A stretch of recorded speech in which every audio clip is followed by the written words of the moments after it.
Hello दोस्तों, Gorango teaching 24 में आप लोगों का स्वागत है। जैसा कि आप सभी जानते हैं कि 9th क्लास का एग्ज़ाम 1 और 2 मार्च को होने वाला है। ठीक है, तो 9th क्लास का मॉडल क्वेश्चन 40 मॉडल क्वेश्चन आप लोगों के लेके आ चुके हैं। ठीक है, 40 मॉडल क्वेश्चन आप लोगों के लिए वेरी इंपॉर्टेंट क्वेश्चन लेके आ चुके हैं। इनमें आप लोगों को जो एग्ज़ाम होगा उसमें भी आप लोगों को 40 क्वेश्चन पूछा जाएगा। ठीक है, कुल 40 क्वेश्चन आप लोगों को पूछा जाएगा, जिनमें आप लोगों का 1 अंक निर्धारित रहेंगे। ठीक है, और जिसमें 1.5 घंटा का समय मिलेगा आप लोगों को एग्ज़ाम देने के लिए। ठीक है, चलिए हम लोग क्वेश्चन पहला से लेके देखते हैं कि क्या दिया हुआ है।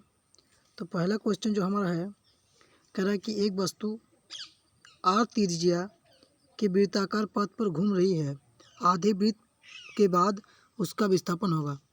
तो इसका आंसर क्या हो जाएगा? तो इसका आंसर जो होगा वो ऑप्शन सी हो जाएगा। ठीक है, ऑप्शन सी क्या हो जाएगा? 2R। ठीक है, चलिए अगला क्वेश्चन देखते हैं। अगला क्वेश्चन क्या है? वेग में परिवर्तन की दर को वेग में प्रति सेकंड परिवर्तन की दर कहलाती है। तो क्या कहलाती है?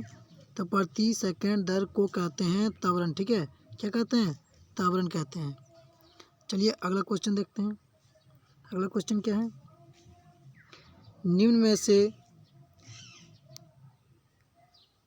में से किसकी SI मात्रक क्या है? मीटर पर सेकंड स्क्वायर है। किसकी SI मात्रक मीटर पर सेकंड स्क्वायर है? तो त्वरण का। ठीक है, त्वरण का SI मात्रक क्या होता है? मीटर पर सेकंड स्क्वायर होता है।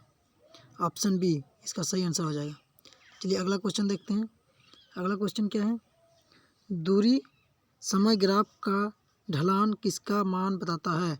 तो दूरी समय ग्राफ का ढलान किसका मान बताता है? तो वेग का बताता है। ठीक है, किसका बताता है? वेग का बताता है। चलिए अगला क्वेश्चन क्या है? अगला क्वेश्चन देखते हैं। अगला 5वां क्वेश्चन क्या है? न्यूटन का गति का प्रथम नियम किसका परिभाषा देता है? तो जड़त्व का परिभाषा देता है। ठीक है, ऑप्शन ए। चलिए अगला क्वेश्चन देखते हैं।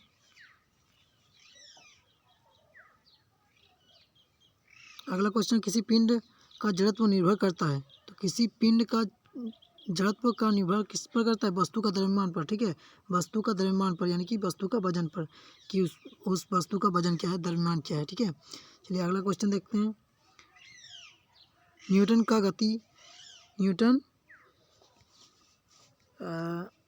रुकिए 1 मिनट। अरे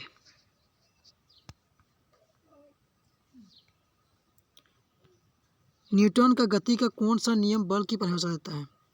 तो कौन सा नियम? तो प्रथम नियम जो है, न्यूटन का गति का प्रथम नियम जो है वो क्या देता है? बल का परिभाषा देता है। ठीक है, ऑप्शन ए। चलिए अगला क्वेश्चन क्या है? अगला क्वेश्चन है 10 मीटर पर सेकंड की गति से चलने वाले 0.5 किलोमीटर द्रव्यमान वाले पिंड का संवेग होगा। क्या हो जाएगा? तो इसका आंसर होगा 0.5 होगा। ठीक है, कितना होगा? 0.5 होगा। इसका आंसर जो हो जाएगा आपका ऑप्शन सी हो जाएगा। ठीक है, ऑप्शन सी। चलिए अगला क्वेश्चन क्या होगा? अगला क्वेश्चन देखते हैं। अगला क्वेश्चन है, अगला क्वेश्चन जब कोई बस विराम से चलती है तो अचानक उस पर खड़े यात्री बस के पीछे की ओर झुक जाते हैं, किस नियम के उदाहरण है? ये किस नियम का उदाहरण है? तो ये जो है न्यूटन का कौन सा नियम का उदाहरण है? तो न्यूटन का प्रथम नियम का उदाहरण है। ठीक है, ऑप्शन ए सही हो जाएगा। चलिए अगला क्वेश्चन देखते हैं। कार्य किसका मात्रक है? तो कार्य का SI मात्रक क्या होता है? जूल। देखिए इसका एक ट्रिक हम बता रहे हैं, काजू। ठीक है, कार्य का SI मात्रक जूल। देखिए कार्य, ठीक है, कार्य का SI मात्रक देखिए काजू का जू। ठीक है, ये इसका क्या हो जाएगा? ट्रिक हो जाएगा। काजू, क से कार्य और ज से जूल। ठीक है, ज से जूल, तो कार्य का SI मात्रक जूल।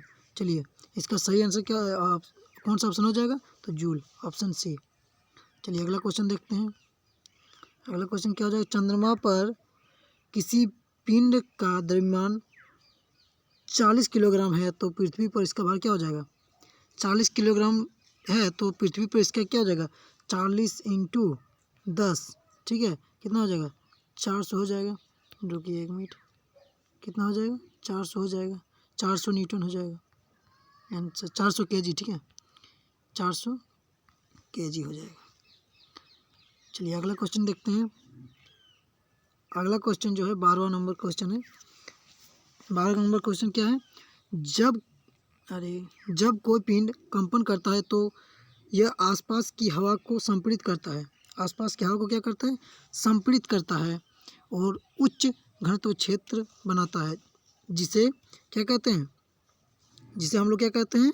तो उसे कहते हैं हम लोग संपीड़न कहते हैं, ठीक है, संपीड़न, ऑप्शन डी हो जाएगा, संपीड़न, ठीक है। चलिए अगला क्वेश्चन देखते हैं। अगला क्वेश्चन दिया है, वह घटना जहाँ उत्पन्न ध्वनि परावर्तन के कारण पुनः सुनाई देती है, क्या कहलाती है? पुनः सुनाई देती है, उसे क्या कहते हैं हम लोग? तो उसे हम लोग कहते हैं गूंज, गूंज कहते हैं, क्या कहते हैं? गूंज, ठीक है, ऑप्शन सी। चलिए अगला क्वेश्चन हम लोग देखते हैं। अगला क्वेश्चन क्या है? 14वां क्वेश्चन है कि निम्नलिखित में से किस पदार्थ में कणों के बीच आकर्षण बल कम होता है? तो जो इधर निम्नलिखित दिया हुआ है, क्या कार्बन डाइऑक्साइड है, दूध है, रुई है, चीनी है, तो किसमें घनत्व कम होता है? कण किसका दूर दूर होता है? तो रुई का कण दूर दूर होता है, यानी कि उसका क्या आकर्षण बल भी कम होगा, तो इसका ऑप्शन सी हो जाएगा, रुई। चलिए अगला क्वेश्चन देखते हैं। इस तापमान पर चीनी ठोस और तरल दोनों अवस्थाओं में पाया जाता है। चीनी किस अवस्था में पानी ठोस और तरल दोनों अवस्था में पाया जाता है? किस अवस्था में? ठोस और तरल दोनों अवस्था में किस अवस्था में पाया जाता है? 0 डिग्री सेल्सियस पर पाया जाता है, 0 डिग्री सेल्सियस पर पाया जाता है। अगला क्वेश्चन है, 100 ग्राम जल में 20 ग्राम चीनी मिलाया गया तो विलय की सांद्रता क्या होगी? तो विलय की सांद्रता क्या हो जाएगा? 16 2/3%, 16 2/3%, ऑप्शन बी। चलिए अगला क्वेश्चन देखते हैं। घनत्व का एसआई मात्रक क्या होता है? घनत्व का एसआई मात्रक क्या होता है? तो घनत्व का एसआई मात्रक जो होता है वो केजी घन मीटर होता है, केजी घन मीटर होता है, ठीक है, ऑप्शन सी। अगला क्वेश्चन क्या है? दिए गए कौन गुणधर्म निलंबन का है? दिए गए कौन गुणधर्म का क्या निलंबन का है? तो निलंबन का कौन वाला है? तो निलंबन का एक विषमांगी मिश्रण हो जाएगा, क्या हो जाएगा? एक विषमांगी मिश्रण, ऑप्शन सी। चलिए अगला क्वेश्चन देखते हैं। अगला क्वेश्चन है, कपूर और नमक के मिश्रण को किस विधि द्वारा अलग करेंगे? कपूर और इसको नमक को के मिश्रण को किस तरह अलग करेंगे? तो ऊर्ध्वपातन द्वारा क्या करेंगे? किसको किस तरह करेंगे? मिश्रण को विधि अलग करेंगे, तो ऊर्ध्वपातित विधि द्वारा उसको अलग करेंगे, ठीक है। चलिए अगला क्वेश्चन देखते हैं। द्रव्यमान संख्या बराबर होता है, द्रव्यमान संख्या बराबर क्या होता है? प्रोटॉन और न्यूट्रॉन की संख्या के बराबर होता है, प्रोटॉन और न्यूट्रॉन संख्या के बराबर होता है, ठीक है, ऑप्शन बी। चलिए अगला क्वेश्चन है, NH3 का आणविक द्रव्यमान क्या होगा? NH3 का आणविक द्रव्यमान क्या होगा? तो NH3 का आणविक द्रव्यमान 17 U होगा, ठीक है। स्थिर अनुपात का नियम या निश्चित अनुपात का नियम क्या है? स्थिर अनुपात का नियम या निश्चित अनुपात का नियम क्या है? तो ये रासायनिक पदार्थ में तत्व हमेशा द्रव्यमान के अनुसार निश्चित अनुपात में मौजूद होता है, ये इसका आंसर हो जाएगा, ठीक है, यही इसका आंसर होगा, ऑप्शन बी। चलिए अगला क्वेश्चन देखते हैं।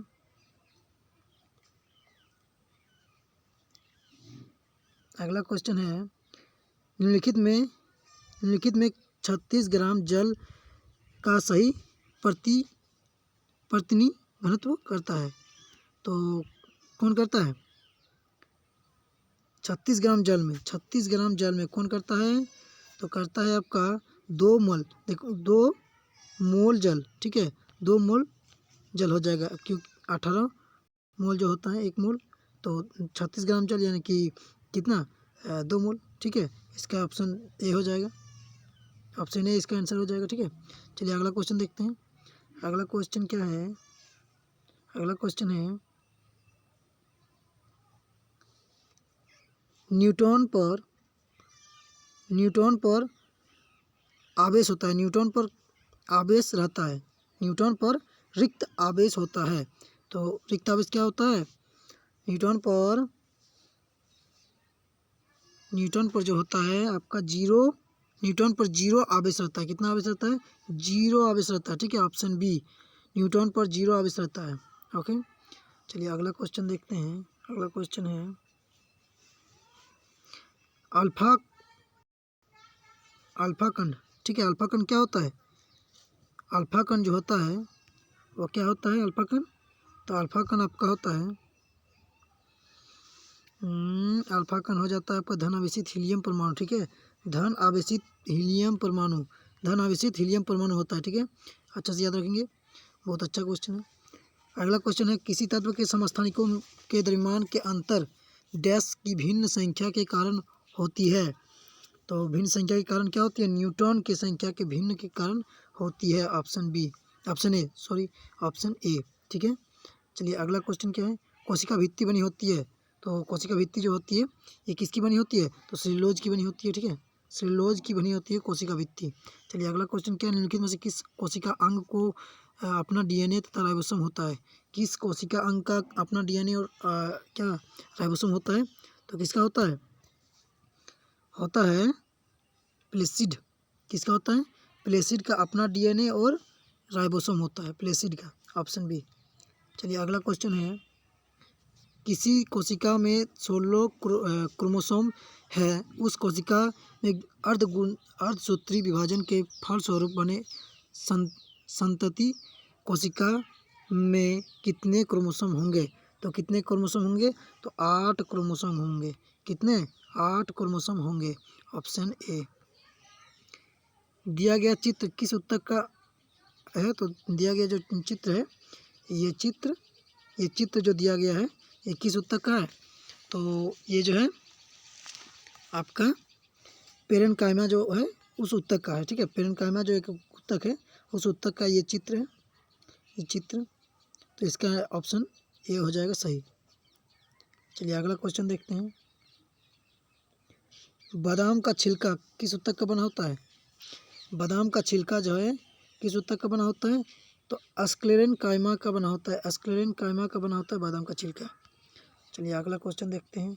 मांसपेशियों को अस्थियों से जोड़ने वाली संयोजी उत्तक को कहते हैं। मांसपेशियों से किसको? अस्थियों को जोड़ने वाली संयोजी उत्तक को हम लोग कांड्रा बोलते हैं। क्या बोलते हैं? कंडरा। ठीक है, ऑप्शन बी, कंडरा। चलिए अगला क्वेश्चन क्या है? जीवों के वर्गीकरण के लिए सर्वाधिक मूलभूत लक्षण क्या हो सकता है? सर्वाधिक मूलभूत लक्षण क्या हो सकता है? तो सर्वाधिक मूलभूत लक्षण आपका हो सकता है उनकी कोशिका संरचना। ठीक है, उसका कोशिका संरचना क्या हो सकती है? जीवों के वर्गीकरण के लिए सर्वाधिक मूलभूत लक्षण। चलिए अगला क्वेश्चन हम लोग देखते हैं। नील हरित शैवाल किस वर्ग में आते हैं? तो नील हरित शैवाल जो है वो किस वर्ग में आते हैं? तो नील हरित शैवाल जो है, नील हरित शैवाल आपका मोनेरा जो जगत होता है, मोनेरा जगत में आते हैं। ठीक है, चलिए अगला क्वेश्चन क्या हो जाएगा? अगला क्वेश्चन देखते हैं। 35वां क्वेश्चन है जंतु जगत का सबसे बड़ा संघ कौन है? जंतु जगत का सबसे बड़ा संघ कौन है? तो आर्थ्रोपोडा जो है जंतु जगत का सबसे बड़ा ये है। ठीक है, संघ है।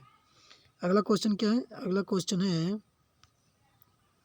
अगला क्वेश्चन 36वां क्वेश्चन है दिए गए कौन से रोग वायरस से होता है? तो हैंजा जो है वायरस से होने वाला रोग है। चलिए अगला क्वेश्चन देखते हैं। संक्रामक रोग के उदाहरण है। संक्रमण रोग के उदाहरण क्या हो जाएगा? संक्रामक रोग के उदाहरण एक हो जाएगा क्षय रोग। क्षय रोग जो है एक संक्रमण रोग है। चलिए अगला क्वेश्चन देखते हैं। 38वां क्वेश्चन है ग्रीन हाउस गैस है, तो ग्रीन हाउस गैस जो है कौन सा गैस ग्रीन हाउस गैस है? तो carbon dioxide green house gas है। ठीक है, चलिए अगला क्वेश्चन 39वां क्वेश्चन है दिए गए पोषण पदार्थ में पौधों के लिए कौन बृहत पोषण पदार्थ है? बृहत पोषण पदार्थ कौन है? तो बृहत पोषण पदार्थ जो है नाइट्रोजन पौधे के लिए, देखो पौधे के लिए, ठीक है, पौधे के लिए, किसके लिए, पौधे के लिए जो है वृहत पोषण पदार्थ क्या पोषण पदार्थ क्या है, तो पौधे के लिए आपका हो जाएगा नाइट्रोजन हो जाएगा, क्या हो जाएगा, नाइट्रोजन हो जाएगा। तो चलिए अगला क्वेश्चन देखते हैं हम लोग। अगला क्वेश्चन एकदम लास्ट क्वेश्चन है। लास्ट क्वेश्चन क्या है कि वायुमंडल में पाए जाने वाली ऑक्सीजन के विषैले अणु क्या कहते हैं, अणु को क्या कहते हैं, ओजोन। ओजोन जो है ओजोन कहते हैं, क्या कहते हैं, ओजोन कहते हैं, ठीक है, ओजोन। चलिए वीडियो अच्छा लगा हो तो लाइक सब्सक्राइब जरूर करें और ज़्यादा से ज़्यादा शेयर करें, ताकि आपके दोस्त जो होंगे आपके क्लास फ्रेंड, उन सभी को शेयर करें, ठीक है, ताकि आप सभी को फ़ायदा मिले। मिलते हैं अगला वीडियो में एक नए उमंग के साथ। चलिए थैंक यू।